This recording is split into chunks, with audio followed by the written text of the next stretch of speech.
There was a time many years ago, I think back in the 1990s, where I put my computer to use looking for extraterrestrial life using SETI at home, and briefly I did folding at home looking for protein folding as well. And with this history over the past couple of years, with AI training and inference compute needs going up substantially, I've thought about the fact that at least for inference, you might be able to use a distributed methodology like SETI at home or folding at home to do inference, and it looks like Tesla has been looking into that themselves, using their vehicles as compute nodes for doing inference compute.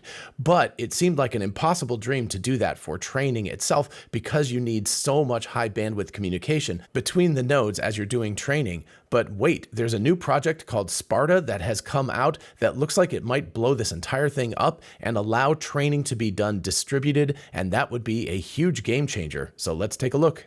Hey y'all, it's Dr. Know-It-All. I was actually working on another video this morning, but Christian D tagged me in this post and I was like, oh wow, this is really, really cool. So I'm going to do a quick video to explain what's going on with Project Sparta. So anyway, responding to one of my recent posts, Christian said, hi, have you seen this? I think it's quite important regarding the scaling of large language model training, and he is absolutely correct. So with that, let's look at the post and let's figure out what's going on here. So Hasib here says that this is fascinating. Sparta is a new distributed training algorithm. So this is an algorithm, not hardware really, but basically software only. And it's a really, really cool solution.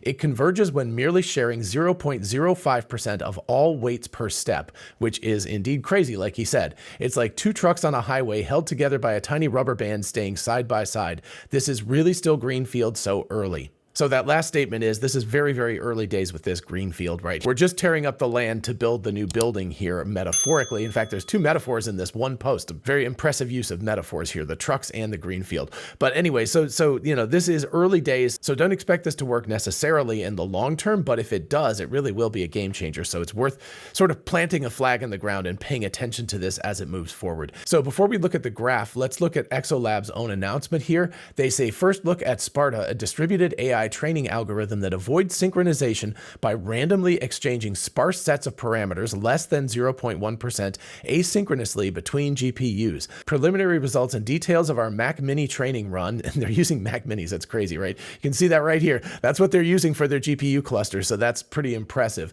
Anyway, are available now, link below. Sparta achieves greater than 1000x reduction in inter-GPU communication, enabling training of large models over slow bandwidths without specialized infrastructure. Sparta works on its own, but can also be combined with sync-based low communication training algorithms like DiLoCo for even better performance. And then I'll go ahead and play this video back here where you can just see the Mac Minis. It's not a very impressive looking hardware, but the impressive part here is that you don't need a lot of hardware because you've got software that allows these things to communicate in a much more effective way than traditional training clusters do. So what's going on here? First, let's think about what the traditional, large cluster does when it's communicating back and forth. And this is something that Elon Musk and xAI and Tesla have actually made big improvements in, using Ethernet, lossy Ethernet, rather than lossless things like InfiniBand and stuff. If you haven't seen that video, check it out up here. I will put it at the end of the video as well. So you can also watch that video because I think it's important information. But this takes the idea of lossiness and low bandwidth communication to, orders of magnitude lower bandwidth communication going on here. So first of all, if you were going to hypothetically train a large language model or other generative AI on a very, very large imaginary GPU, right? CPU, GPU combination, you would just put the entire thing, you would load it all into memory on that one GPU or CPU, GPU combination, and you would do the training and everything would be fine because it's all very, very localized. The problem with that, of course, is that even if you can fit the entire model on your GPU, which is possible for smaller ones, not so possible for larger ones, but even if you could do that, you could only have the effect of one GPU working. What if you want thousands and thousands of them? Then you make a copy of your weights for each one of these GPUs, and you could run the training for a period of time and then merge all of these things together. You could see what the results are. Kind of like batch training, you essentially train each one of the 1,000 on 1,000th of your data. Then you merge that together in a batch mode and you look at that, but you're still waiting because you have to actually push the weights out to each one of these GPUs.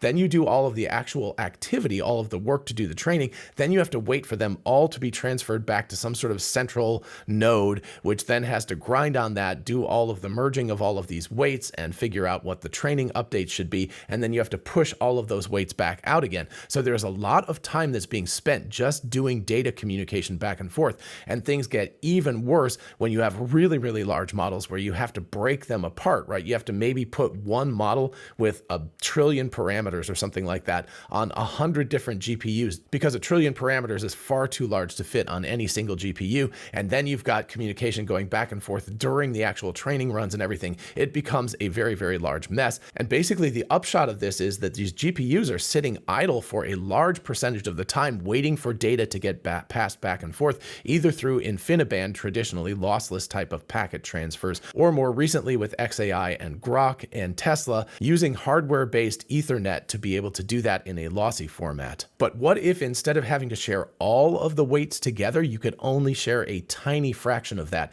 And that's what these guys are doing with Sparta here. They're saying that they can do this with less than 0.1%. So that's not 1%, that's 0.1% asynchronously being transferred between GPUs. So let's say you have 1 billion parameters, just, to throw out a number, it doesn't really matter. So you've got your GPUs training, and you'd think that you would have to transfer 1 billion of these parameters back and forth. That's traditionally what you have to do. Here, in this case, you're looking at less than 1 million of these parameters having to be transferred around between GPUs. You're randomly transferring them, and they're being done asynchronously, so you're not making the GPU stop working while it's waiting for this data transfer. So that data transfer can be done asynchronously while they're actually still working. So between the two of these things, between the fact that you're looking at a 1,000-fold reduction in the amount of information having to be transferred, and potentially even more, it could go down to 0.05% or 0.01%. So you could be looking at 10,000x reduction in the amount of data, but it's also being done asynchronously, which means you don't have to await on it, which means that you're able to leverage those GPUs, those very expensive GPUs, for more percentage of the time. Instead of sitting idle for like 60% of the time or 70% of the time or something really big like that, which can happen with these large clusters, hypothetically here, if this scales out appropriately, they could be utilized more like 70 or 80% of the time and only set idle maybe 10 or 20% of the time. Now, I'm pulling these numbers out of my butt here, right? So don't depend on these numbers, but I'm just showing you illustratively that you could be substantially reducing the amount of wait time that these GPUs are having to do, which allows them to work harder, which allows you to do your training runs more quickly. And so with that being said, let's take a look at this graph now. What we have is evaluation perplexity for varying the percentage of parameters exchanged using the Sparta algorithm. So what you've got here is if you allow full synchronization to happen, this is sort of our baseline. Obviously going down faster is better. You want less perplexity in this. That's just basically confusion in the model as it's being trained. And you've also got a baseline here. I'm unclear exactly what the baseline is, but the important thing is these colored bars here in between. And so you can see as you go up here from the sort of brownish color to the green color, you're exchanging fewer and fewer percent of parameters. So starting with 0.05%, so not even 0.1%, but half of that, you've got this brown bar, and it's actually doing pretty well between the baseline full synchronization. But you can see that you can even go 2 orders of magnitude less and only exchange 0.0005% of parameters, which is a tiny, tiny number, and you still get pretty decent perplexity reduction. And it actually looks like it begins to converge here at around 25,000 iterations. So this is a very impressive result. Now, of course, we're only looking at 4 nodes here, so don't take this as something that you're going to see in these giant data clusters like tomorrow or something.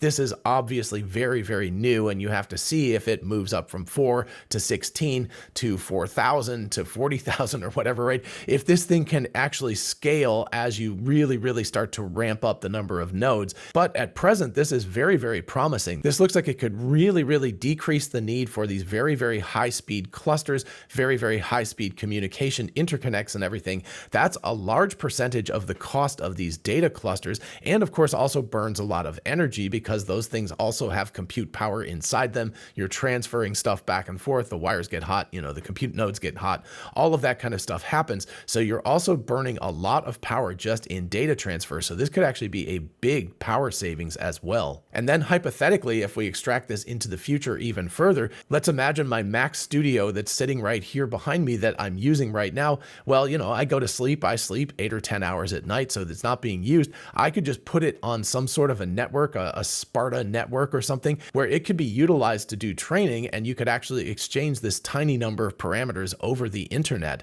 So it could be extremely slow, extremely asynchronous. Now that's, again, that's just speculation at this point. We're still talking about these things coexisting very, very close to each other right now. But in theory, at least, you could imagine a massively distributed compute network of millions of computers all around the globe exchanging tiny amounts of parameters and actually doing training at home on your computer rather than having to be in these giant data clusters. And that really would change everything. That would change the entire nature of training these large language models and really blow the doors off the potential for scaling out training to a massive, massive extent. Alrighty, folks, a big thanks once again to Christian D and also to Exolabs for posting about this. What do you think? Let me know in the comments. While you're down there, if you don't mind liking and subscribing, my 60th birthday is January 29th. I would love that as a 60th birthday present if you would subscribe and we could get to 100,000 subscribers. Either way, I will see you in the next video. Bye-bye.